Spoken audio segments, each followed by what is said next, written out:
so much. Well, a bill to make it harder for people repeatedly charged with violent crimes to get out on bond is now likely to become law in our state. But as State House reporter Mary Green explains, what exactly those reforms will look like still has to be worked out.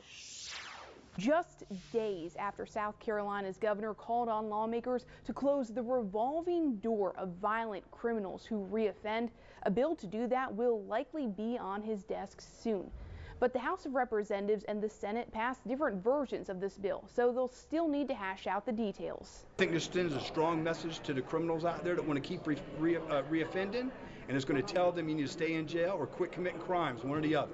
Under the bill senators just approved, people who commit a violent crime like murder or armed robbery or a felony involving a gun while out on bond for another felony gun or violent offense would automatically have that initial bond revoked. Then a new bond hearing would have to be held in circuit court, and it would be harder for them to bond out if they keep reoffending. Trafficking cocaine is a violent crime. So somebody that's out on bond for trafficking cocaine and gets arrested again for trafficking cocaine, they're selling a lot of dope.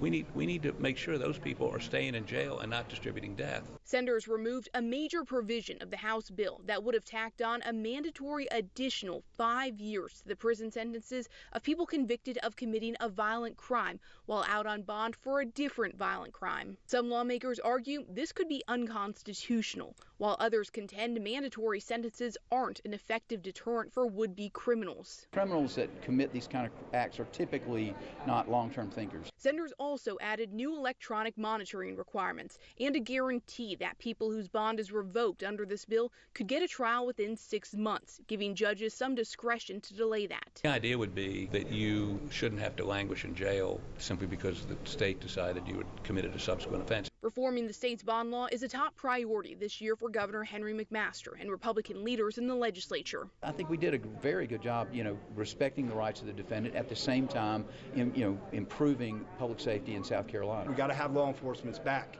What will likely happen from here is that a small group of senators and House members will have to negotiate a compromise between their two bills to send to the governor. Reporting from the State House, I'm Mary Green. And senators passed their bond reform bill this week without a single vote against it, while the House bill had strong support but some opposition.